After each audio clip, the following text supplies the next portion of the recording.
जी सवार करी दर्द के ना घर करे।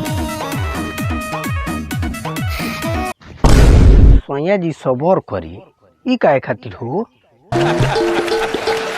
सारा 5 लाख खर्चा क के बियाह कोइनी और सबरे करे खातिर का हो?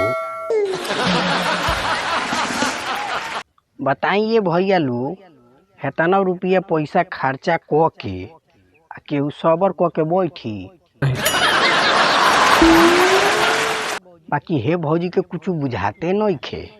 अभी प्यार के गाड़ी स्टेशन से खुलबे ना कइल तो बिचही में जाके चैन पुलिंग क देहली।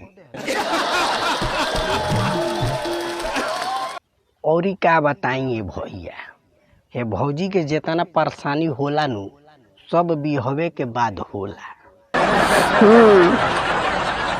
बियाह ना भई रहल हो आ जबले कुंवार रली हो तो जान तनी का कहत रली हो?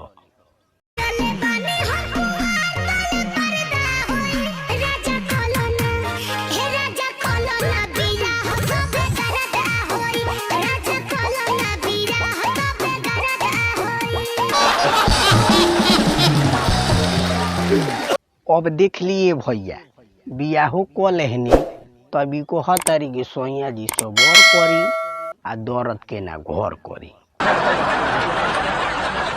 बताई कोनो बात भइल? आय बियाह कोनी गर्दा मचावे खातिर अब तो ई पर्दा लगा देते बाड़ी। मने एगो बात बताई भैया लोग, खाली एगो नहीं के दर्द होता आई जब भी सबर वाला बात करो तारी तो हमारा दर्द नहीं के होत का?